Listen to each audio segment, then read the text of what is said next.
Welcome back to another review, this time for the anime, the Apothecary Diaries Season 2. This one had 24 episodes and was airing through winter 2025 to spring of 2025. Now this one had a couple delays. For some reason there was like other problems with the time slot they had for the anime. Some other stuff was broadcasted. We have the synopsis, which doesn't really help. Second season, MaoMao and Shinji face palace intrigue as a pregnant concubine safety and a looming conspiracy collide. That is very good information, not very helpful. Because it should not be. Now, the second season more or less continues where the first season stopped, which means we have our, daily life there, where we follow MaoMao and her, daily life in the palace, her friends and what she's doing. Poison is involved in some ways at some points, and a lot of intrigue. Now, the Apothecary Diaries does very well in the storytelling department. Now, you have a lot of episodes where you have little stories being told that seem self-contained inside, it's like a side quest, a little filler, or it feels like that. However, in like most of these cases, the information you get is important for the overarching story plot.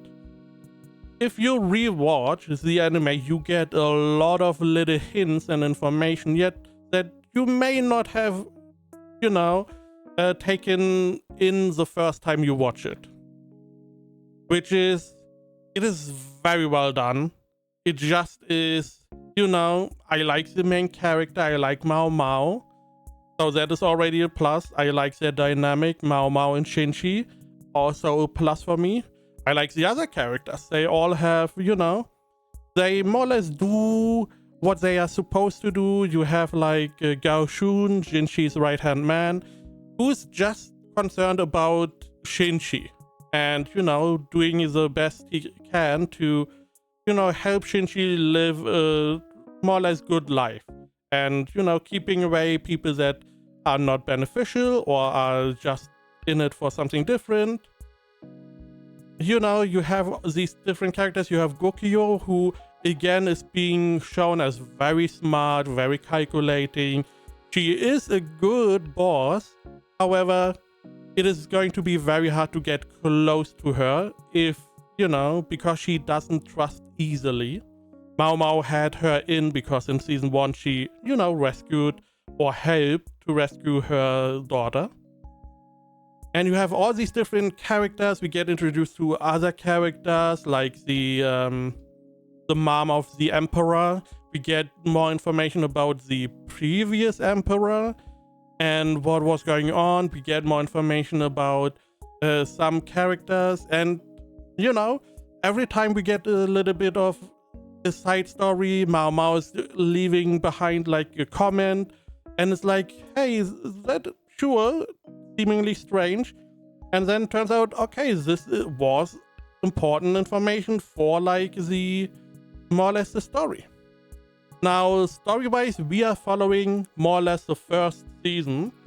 In the first season, similar to this season, we had a lot of side stories that then culminated into more or less an overarching story which went against Shinji. Now, we are more or less following, like, the aftermath and what really was the reason why Shinji got attacked. We get to see this all play out in the second season. We follow the footsteps of Kusuriya because she went missing in the first season. We don't know where she is. So we get to see some more about that. We get a lot of around information. We get information about the the mother, I don't remember what she was called. However, there's like the mother empress. She had a specific name that is all the way back in time. We get information about that, how this happened. We get so much information in the show, apart from the stuff that is important for the overarching plot. Now, the overarching plot is going to be resolved at the end of the second season.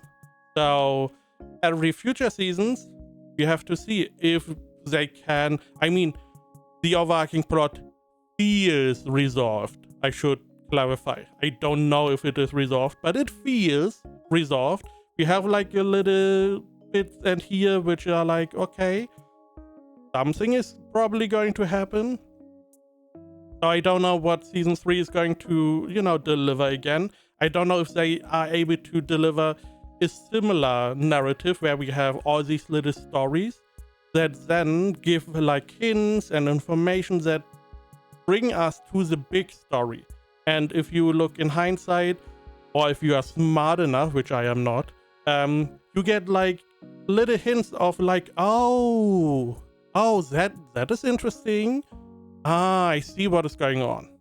Because some of the things you could have seen a lot earlier. So, Apothecary Season 2 on any list has the 88%. On my anime list, it has 8.93 with like 100,000 users. I mean, that's a lot. For me, again, just to clarify, my rating is subjective, and I'm giving Apothecary Diaries Season 2 10 out of 10. That means I am recommending this show to my friends without being prompted. That is what for me a 10 out of 10 is. It doesn't necessarily mean it is always positive.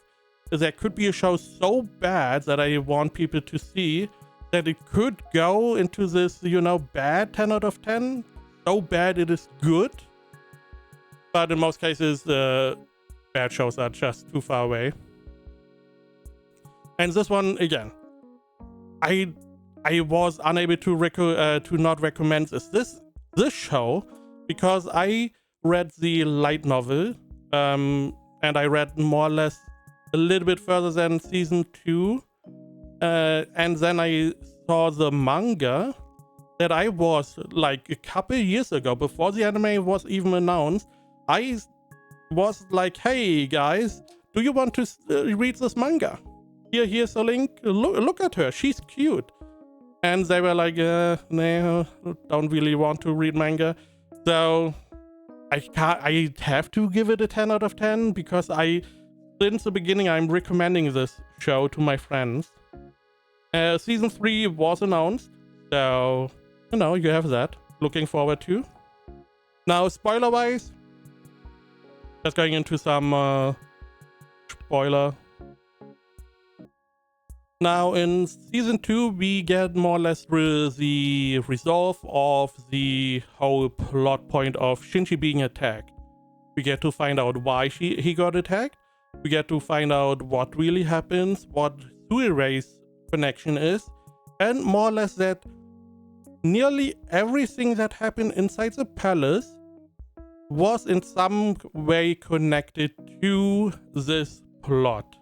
Now, the big overarching plot, spoilers again, is that there is a clan that wants to more or less take control over the country. Now, the idea is, potentially one of the ideas, again, like in season 1, one of the big things that MaoMao said is that seemingly whoever planned this had a lot of plans going at the same time, in the hope that enough plans succeed to coincidentally result in what he wants. In this case, the same. So Suirai makes a comeback. We see that the clan brought in their own daughter called Lolan. And Lolan is part of the plan, and the idea is to potentially get Lolan to bear the Emperor's son. This way they would have the son in their own clan, their own son would become emperor, therefore the clan is more or less in control of the country, or the emperor would become the crown prince, who later become the emperor and then control the country. That was plan number 1. Plan 2, or like adjacent, with Kusuriya and all the people involved, there's a lot of poisoning going on.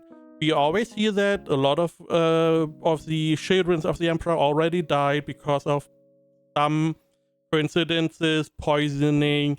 The concubines get poisoned, especially whenever they are pregnant. Again, in this season, we have like 2 or 3 cases where people try to poison the concubines while they are pregnant. And all of this is seemingly spurred on by this clan in some roundabout way. They abuse the hatred of other people and more or less push them to do something. It is a little bit backhanded. It's not like they tell them, hey, you should poison them. It's like, we know you hate this person, so I'm just going to casually mention how you could potentially, do an abortion drug. This is one of the points in the earlier stories where, they would say, hey, don't mix A, Y, and Z because this could lead to abortion. Don't do that. Which means if someone knows, that information, which they should not do, as was said, they now have the knowledge 100% how to do the abortion drug. Even though the idea was, hey, I'm telling you how to do it so you don't do it accidentally, now you gave them more or less the recipe. And this is what is then being used to potentially abort children. None of these succeed because MaoMao is here and is somewhat smart. However, that was like the plan. The idea was, hey, get our daughter in here, Lolan, have her get the emperor's child, hopefully a son, crown prince, and then if another concubine should have a child, we just need to get rid of that child. That is the main point. So whenever they got pregnant, that is why they try to poison them and do abortion drugs in the chance that whatever is inside their belly is male. So they get rid of that and they have a potential to then get a real heir of their own clan on the throne. Seemingly at the end they abandoned that idea. I don't know if that was planned or not. Why we did that? We got MaoMao captured and kidnapped. Again, I don't know, was that a plan or not? Why? Why did Lolan disappear? Because now the whole idea, the whole plan is gone. You can't really follow the plan anymore. What we find out also is that this clan decided to prepare for a potential fight, or more or less a revolt. They imported like guns from the West, advanced guns, and they seemingly had the idea, hey, we want to potentially rise up against the emperor and take him down, and then install our own clan at the top. So that is why the plan is always very very horizontal. A lot of different plans. Again, we have a plan to potentially get the heir through pregnancy, and to support that we just get rid of all the other potential heirs by using abortion drugs and potentially poisoning the concubines. But if that doesn't work, We have the other plan, which is like preparing to fight the Emperor and take him down this way, and then install our own people at the top. And again, a lot of these little stories, they give you information that seemingly is irrelevant and then becomes very important. One of them is the ghost story, which is like, you know, it's more or less the, like MaoMao said, it's more like gossip that is inside the palace, because, you know, they can't really leave. So most of them just regurgitate the gossip in a scary manner. Now, Shisui and the whoever orchestrated this little gathering there, they had different stories. Those seemingly, especially Shisui's, is like, that is a strange story. That doesn't make sense.